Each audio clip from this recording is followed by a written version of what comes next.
When you grow up in a place where dating can be dangerous, it changes how you love forever. I want to talk about dating today, how I tried to date in Russia as a gay person and how I then tried to date abroad in San Francisco and in London, what challenges I faced. So it's a very interesting topic to explore. Please subscribe to my channel if you haven't subscribed and like this video. I'm trying to make content every few days for you. I grew up in Russia. If you haven't seen this video, there would be a link somewhere here so you can check the first and second part. I went to big city, Moscow, Saint Petersburg, and it was just another world. It's not only a big city in Russia, but it's like another country, another universe. I think there's only Hornet now left for people to use in Russia. 10 years ago, even less than 10 years ago, you could use all the popular apps like Grindr, Tinder. I use Tinder there in Moscow, and then it gives you a warning. So you can use it at your own risk. It's not a LGBTQ+ friendly country, but if you want to, please use it. And back in the day, when I tried to use Tinder in Moscow, there were many people there. There weren't many faces. People usually just took a picture of their body. People were afraid to put a face there. I was really afraid to use dating apps because I've seen many videos on Russian Facebook called VK. There were groups where people posted videos, they went on a gay date, and instead of a guy there who we were supposed to meet, there would be a group of men, and then violence started and they all filmed it.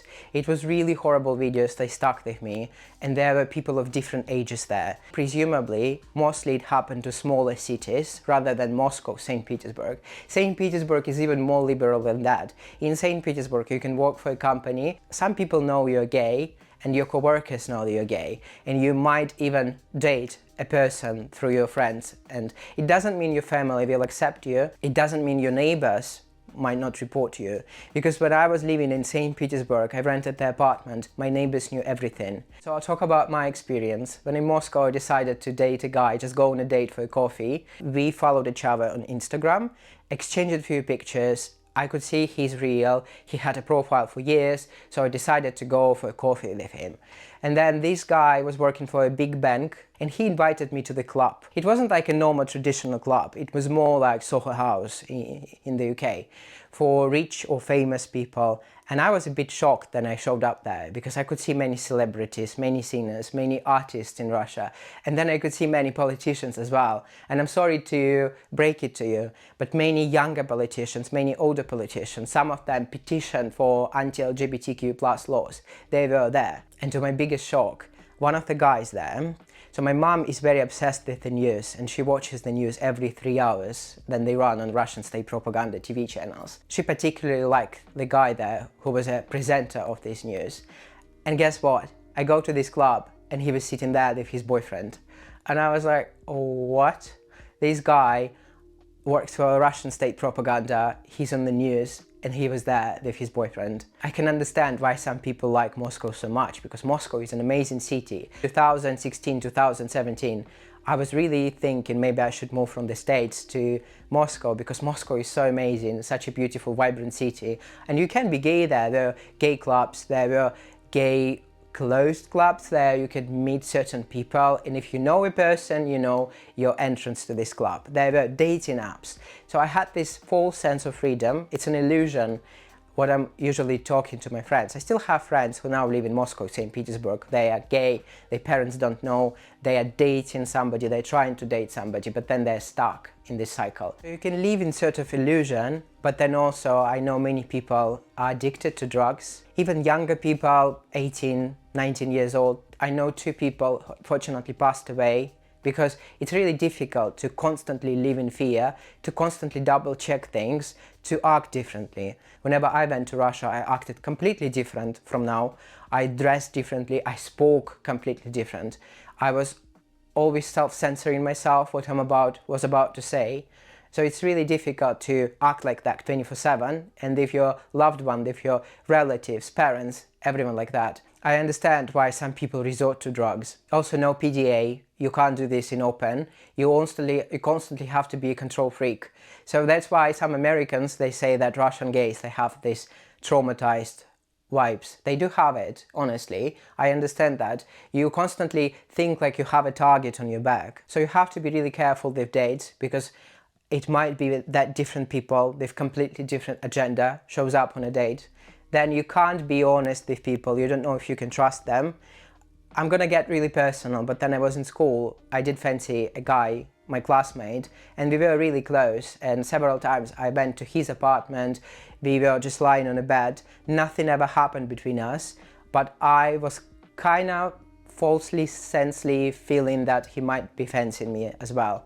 And then one day I approached him, I did say nothing, we were just looking at each other, staring in each other's eyes, and then I was about to say something, and then he just grabbed me and pushed me against the wall and then left.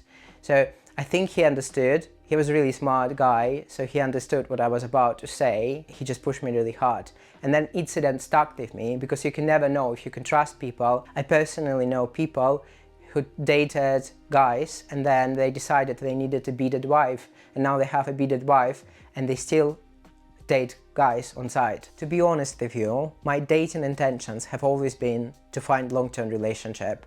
I wasn't interested in hookups. I wasn't interested in something short-term. I do understand controversy. I do understand, Alex, how can you find out if the person is right for you if you haven't had any experience with a guy, if you don't know him better? How can you tell it right away? This is a guy for long-term relationship. I understand I'm a bit hypocrite with this. I just know that some people have mixed intentions. They go on a date and they know right away they're not interested in anything serious. Or they have a girlfriend. Or I've been invited to many of these relationships. They're already a couple and they want to experiment and they invite me as a third person. But I don't know about a second person. Again, I'm not judging anyone. I have many friends who date casually and they're really happy and I'm happy for them. Or I've seen Troye Sivan podcast that he was in a long-term relationship and then he decided to keep things short and casual and he's happy at this moment in time. He needs this. So I'm okay with that. I fully respect it. This is not only about gay couples, it happens in straight world as well. Please don't think that I'm judging other people and I'm preaching something here. Not at all. I have my own ideas of dating and my own aspirations for it. So I'm not preaching anything. I'm not judging other people. Please don't think that. The whole thing changed for me personally in 2016, 2017. I was walking around in Gorky Park in Moscow, amazing park, and then I found out in this bare park the guy was killed just because he was wearing pink t-shirt. And 2 years after, the incident happened to me in Saint Petersburg as well. I was just walking around, I got a pink Tommy t-shirt and I had a Gucci sneakers as well, got a really ugly one, very tacky. I was just walking around and the guy followed me and started running towards me and calling me F words. And I was like, what do I do? So I had to run from him. He was obviously drunk. I don't know why I was targeted, but I was also wearing pink t-shirt. And 2 years before that, the guy was killed for wearing pink t-shirt. He was straight, he was a blogger, so he was a famous guy. That's why people in Russia, especially in gay community in Moscow, Saint Petersburg, everyone was talking about it and everyone was scared. He was famous, bear in mind, so many of other stories, we just don't know about them. When I came to the United States and I came to San Francisco, really friendly city, I was more ready to self-accept myself. I realized that I didn't fancy girls. Things would not have changed for me. I watched many TV shows, Prayers for Bobby changed my life completely, but things haven't progressed. Like your body left the country and it's really difficult to explain to people how you're still haunted by your original beliefs. You're experiencing cultural shock. You see all of these gay couples, they're happy. And for you, for me personally, it's such a shame. It felt like things are not normal. Because you've never seen gay couples, things haven't been accepted back in my home country, and then I see these everywhere. My protective reaction in my brain is like, this is not right, this is not normal. You're constantly scanning for danger. It feels like you have a target on your back. What if somebody will see you? What if somebody in your home village will know? What if you go back to Russia, they check your phone and they find pictures? I was constantly afraid about that. I even left my personal phone in San Francisco apartment, bought another phone just to take it with me to Russia because I didn't want them to find out dating apps or any photos or any chats on my phone. And also, if you move abroad, survival comes first and then dating, whatever, comes second. So if you are trying to date a person who just moved abroad, they have to sort out documents, job, many stuff. I was working 16, 17 hours a day. I simply didn't have time to date. On literally the second day in San Francisco, I was in a park and there was a dog. I was like, is it a stray dog? And then a man showed up. And these guys like, oh, it's my dog. Like the dog's name is Bobby. You can play with the dog, blah, blah, blah. What's your name? And he was having a small chat with me. But I was like already, what's his agenda? What does he want? Is he looking for something? Why is he asking for my Instagram? See, I'm getting red. It's even embarrassing to talk about this now because it's really hard to explain unless you live through this. It's really difficult to understand how you escape the country. He is the most beautiful country on earth and things are open. Please go ahead, date, be happy, but you're still traumatized. I also had some unrealistic expectations about dating. I didn't want to be hurt. Things have to be long term. I was watching YouTube bloggers, I was watching tons of TV shows and movies, and I thought the relationship are like this. It all has to be vanilla, plain, sorted. It's like now all of these red flags are quite popular. But this is not how it happens in real life, and I just didn't know it at the time. San Francisco was more like a hookup culture. People were suspicious about you. If you're a foreigner, what if you want to use them for a green card or passport? I had to prove myself working really hard. I had to make my parents proud. I had to send money back to my parents, and I didn't want to disappoint them with relationship, and I didn't want to disappoint myself. Like, what if I don't make it in America and I had to go back? What do I do with relationship? I was like, I would not survive breakup. So that's why I was really careful with dating. I didn't want to disappoint anyone, and at the time I also had struggled with accepting my body image. I thought, oh no, it's too ugly to date a guy. Embarrassing story number 2. I installed a dating app, Tinder, I think it was Tinder again, and I put a fake profile picture. It wasn't me, but it was someone similar like me, because at that time I struggled with my body image, with my face. I thought, no way I'm gonna get any dates with my face. There was like a match with a guy in the same building that I was living, and it turned out he was also using a fake picture. And then we met each other in a co-working space, and turned out I spoke to him before. Nothing happened between us, we went for a coffee again. Our insecurity went away. I was really insecure about how I looked. And then I put my own picture in the dating apps. I installed Hinge and Tinder, and then I just received like 100 matches or so. And you know what? It didn't feel right to me. I was constantly thinking, no, I'm a mistake. It doesn't feel right to me. I shouldn't go on dates. I should prove myself. I should work really hard. I'll just postpone dating later in life. It will happen somehow. That's why I'm recording my videos, because I want people to self-accept themselves, not to lose, not to waste too much time. Because if you don't put yourself out there, no one will. I'll have to create a second part where I'll tell about my experience of going on a date in London. Please feel free to comment on this video, share your thoughts and opinion, and also let me know what frustrates you about dating. I'll cover my mistakes now briefly. Dating apps give you that illusion of choice. I was addicted to it. I was addicted to this algorithm, and I was scrolling constantly every day, 500 people. And then I had many matches, but match doesn't mean interest. So I did have many matches, and then they texted me, then they ghosted. So you waste a lot of time, and people are obsessed about keeping as many matches as possible, as many people scroll through, because there's a better person somewhere out there. So I wasted so much time onto this addiction, I'd say. My second mistake was overthinking about my photos, about profile, what to put there.